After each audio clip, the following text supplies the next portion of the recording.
O Palmeiras venceu o Fortaleza por 3-0, mas eu enxerguei talvez um erro do Abel, ou uma teimosia do Abel, que depois ele explicou até na coletiva, que foi muito induzida pelo time do Fortaleza, por um time que tentou marcar a saída de bola e que acabou que fez o Palmeiras ter que mudar um pouco sua formação. O Palmeiras, que vem jogando no 3-5-2 no pós-Copa, hoje ele mudou um pouquinho a formação para esse primeiro tempo contra o Fortaleza e isso gerou um primeiro tempo ruim, cara, um primeiro tempo ruim do Palmeiras. Quando a gente olha para a escalação, ó, a grande dúvida do palmeirense era quem substituirá Gustavo Gomes nesse time do Palmeiras, né? Já que a gente tinha o Murilo jogando por aqui e o Gomes aqui por dentro, né? E ele colocou o Emiliano Martinez, que passou a jogar pela direita, e aí o Abel deslocou o Murilo para essa zaga central, né, o zagueiro da sobra, o que é o Gustavo Gomes num 3-5-2. Mas aí, meus amigos, esse 3-5-2 não funcionou exatamente dessa forma. Por quê? Quando a gente fala dos primeiros jogos do Palmeiras no pós-Copa, tinha muito desse trio de meio campo, né, Marlon, Andrés e John Arias, que jogavam muito bem juntos aqui, porque os alas davam a largura aqui, o Piquerez e o Alan, com os zagueiros aqui dando esse suporte e pegando a sobra. E aí muitas vezes o Maurício baixava aqui como meio campista e o Palmeiras tinha pelo menos 4 jogadores para circular a bola pelo meio campo. E o que acontece? O Palmeiras tinha muita posse de bola, né, nos últimos jogos. Mas uma coisa mudou esse plano do Palmeiras, né, o Palmeiras que foi para esse 3-5-2 básico aqui, mas o Fortaleza tentou marcar com 3, né, colocou o Luiz Fernando para marcar aqui, o Vitinho para marcar aqui, o Paulo Baia para marcar aqui, e encaixou os 3 meio-campistas aqui, ó. Encaixou os 3 meio-campistas, Nisso, o Palmeiras se viu forçado, eu não sei se viu forçado ou foi erro do Abel, isso me incomodou muito, a colocar um jogador a mais aqui na saída de bola. Então, o Murilo vira zagueiro mesmo, o Barbosa vira zagueiro mesmo, e o Piquerez baixa para ser um lateral. Então, com isso, o Palmeiras fica num 4-3 na saída de bola, certo? E no final das contas, o que isso interfere? O Palmeiras na saída de bola, na construção, que a gente está acostumado a ser um time que joga no 3-5-2, num 3-6-1 defensivo, o Palmeiras acabou funcionando de outra forma. Então, aquele Palmeiras do 3-5-2 pós-Copa, acabou que no primeiro tempo foi isso aqui, ó. Piquerez baixou para a linha de defesa, Emiliano fez a lateral direita, Alan aberto de um lado. Como o Piquerez baixou, o Arias teve que voltar a ser ponta naquele 4-4-2 pré-Copa. E aí Marlon e Andrés fizeram o meio campo. Então o Palmeiras, que vem jogando muito bem no 3-5-2 nesse pós-Copa, acabou virando um 4-4-2 no primeiro tempo. Basicamente isso aqui, ó. Piquerez, Barbosa, Murilo e Emiliano. Mesmo que eles não estejam marcados, não tem ninguém marcando a saída de bola, mas a partir do momento que o Abel entendeu que ia ter essa marcação de 3 na linha de defesa do Palmeiras, eu não sei se o Abel deu alguma ordem, eu não sei o que aconteceu, mas o Palmeiras passou a ter essa formação. O Palmeiras voltou pro 4-4-2. Olha como a saída de bola do Palmeiras tá num 4-2-4, né? Porque aí você baixa os 2 volantes e você baixa o Piquerez pra linha de defesa. Então, o Emiliano sim funcionou no primeiro tempo como lateral direito, o Murilo e o Barbosa formaram a zaga e o Piquerez jogou na lateral esquerda. O que me parece uma má ideia, porque o Palmeiras do 3-5-2 estava funcionando muito bem. A gente pega aqui a visão geral da partida, ó, vamos separar. Primeiro tempo, o Palmeiras trocou 319 passes e passes estéreis. Então, olha a diferença de finalizações. O Palmeiras teve 8 finalizações no primeiro tempo, uma grande chance. No segundo tempo, ó, 10 finalizações e 4 grandes chances. Porque como no segundo tempo o Palmeiras tinha um time muito mais compacto no meio, e aqui eu vou mostrar a mudança, o Palmeiras passou a ser mais vertical do jeito que ele costuma ser, e aí castigou muito o time do Fortaleza. Então, no geral, os números do Palmeiras não mentem, o Palmeiras foi muito melhor na partida, mas aqui a gente percebe a diferença. Quando muita gente fala que o 3-5-2 é uma formação defensiva, pelo contrário, cara, o 3-5-2 você tem muito mais gente para atacar. E quando você tem muito mais gente para atacar, você consegue triangular mais no ataque, você tem mais gente aproximando. Inclusive, teve um determinado momento do primeiro tempo, que o Palmeiras estava nessa saída do 4-4-2, que o Abel chegou e a câmera da Globo mostrou o Abel falando, pô, gente, aproxima, tabela, troca passes. Só que não tinha como você tabelar e trocar passes, porque você tinha uma situação que era essa aqui, ó. Quando você tem um 4-4-2, você tem os seus pontas muito longe e o seu meio fica esvaziado.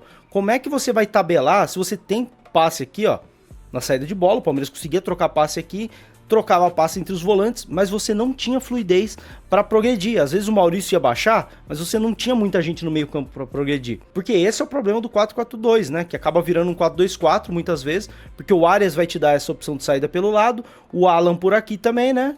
Do primeiro passo pro Emiliano, ou do primeiro passo pro Piquerez, e acaba que o meio campo fica esvaziado. Ó. Mesmo o Maurício baixando, você tem 3 jogadores nesse meio campo. Você tem apenas 3 jogadores nesse meio campo. Então, o que o Palmeiras faz no segundo tempo? Ele ajusta isso, ele coloca o Piquerez para cá, traz o Arias para dentro de volta, do jeito que estava funcionando, com o Marlon aqui, Andrés aqui, o Alan dando largura aqui e o Sousa sendo esse escape. E aí o Palmeiras passa no segundo tempo a jogar no 3-5-2 que a gente está acostumado. O Barbosa volta aqui para lateral, o zagueiro lateral, né? Murilo por dentro e Emiliano como zagueiro por aqui. E o Palmeiras passa a novamente ter superioridade no meio campo, né? Com o Emiliano vindo aqui para o meio, né? Quando precisava jogar por esse lado. E quando a jogada era pelo outro lado, muitas vezes o Palmeiras tinha isso aqui, ó. O Arias abria e o Piquerez vinha por dentro. E aí o Palmeiras tinha fluidez de jogo por aqui com Arias e Piquerez. Então, no segundo tempo, o Palmeiras corrige aquilo que pra mim não tava fazendo sentido no primeiro tempo, que era jogar no 4-4-2 num time que vem jogando bem no 3-5-2 no pós-Copa, né? E aí, se a gente olhar pra diferença que a gente vê no segundo tempo, é basicamente isso aqui, ó. Segundo tempo, olha como mudou rapidamente. Aqui eu esqueci de fazer a anotação, né? Igual eu fiz no outro com os nomezinhos, mas eu posso fazer aqui na base da gambiarra. No segundo tempo, o Palmeiras deixa de ter aquela formação completamente aberta no meio-campo e volta a fazer aquele 3-5-2, ó. Emiliano aqui na direita, deixa eu pegar aqui meu rabiscador de volta. Emiliano aqui na direita, Murilo por dentro e Barbosa na esquerda. E aí o Palmeiras no segundo tempo, ele volta para aquela formação que vem jogando bem no pós-Copa, no 3-5-2. E quando muita gente fala que o 3-5-2 é uma formação defensiva, não faz o menor sentido. E hoje ficou provado isso, porque você tira um jogador da defesa, coloca esse jogador no campo de ataque, né? No caso o Piquerez aqui, ó, que deixou de fazer a saída de bola. O Alan tava aqui fazendo ao corredor do outro lado, você tem o suporte do Andrés de um lado, o suporte do Marlon do outro lado, mas no final das contas você tem 7 jogadores para construir no campo de ataque. Então o Palmeiras, no segundo tempo, voltou a jogar naquele 3-5-2 que ele vem jogando no pós-Copa e vem jogando bem. O que para mim ficou muito provado uma coisa: o Palmeiras joga melhor nesse 3-5-2, é um time que treinou para jogar melhor nesse 3-5-2, e aquele 4-4-2 te tira um pouco de controle de jogo, né? Te dá muito jogo vertical, às vezes, de bola longa e tudo mais. O Palmeiras abusou da bola longa no primeiro tempo, mas se você quer um jogo de aproximação, um jogo de controle, principalmente para funcionar em casa, esse 3-5-2 tá mais azeitado para funcionar dessa forma.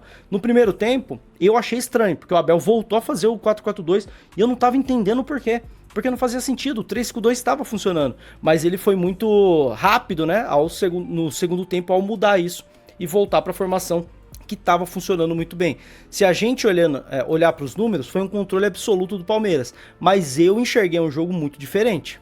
Um jogo que no primeiro tempo o Palmeiras tinha muita dificuldade para construir, porque tinha voltado a jogar no 4-4-2, e no segundo tempo ele volta para a formação que está funcionando nos últimos jogos e o Palmeiras resolveu o jogo muito rápido. Então, para mim, fica provado. O Palmeiras achou a sua forma de jogar, é o 3-5-2. Tá funcionando muito bem, você traz o Arias por meio, o Arias funciona muito mais por dentro, e aí a gente tem que ver na continuidade. Espero que o Abel não cometa esse erro de novo de interromper uma continuidade, porque o time tava com uma continuidade, 3 jogos seguidos no 3-5-2. Aí, do nada, ele resolve voltar pro 4-4-2, né? Como disse aqui o Fábio, ó, Fortaleza empurrou a gente pro esquema de 4. A princípio sim, só que mesmo quando o Fortaleza não marcava alto, o Palmeiras ainda assim continuava fazendo a saída no 4-4-2. Então eu acho que faltou esse feeling de entender, pô, quando precisar baixar o Piquerez, baixa, para fazer uma saída com 4 sustentada, porque o Fortaleza tá marcando alto. Quando não precisar, mantém o 3-5-2. O Abel interrompeu a continuidade do 3-5-2 e para mim ficou muito evidente.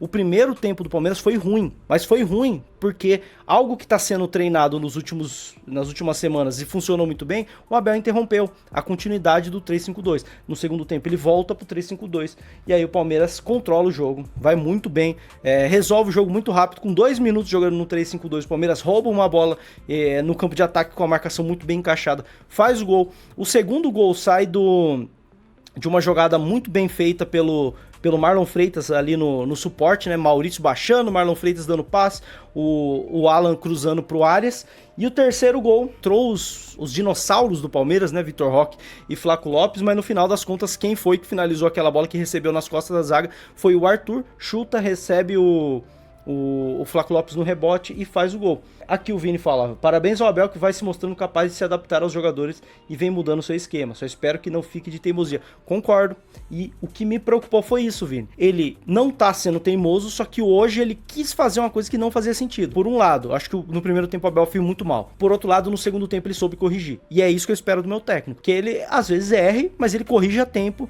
de resolver a questão do time. Pra mim, o Palmeiras no primeiro tempo não jogou bem, apesar das grandes chances, das várias chances, várias finalizações que o Palmeiras teve, posse de bola e tudo mais.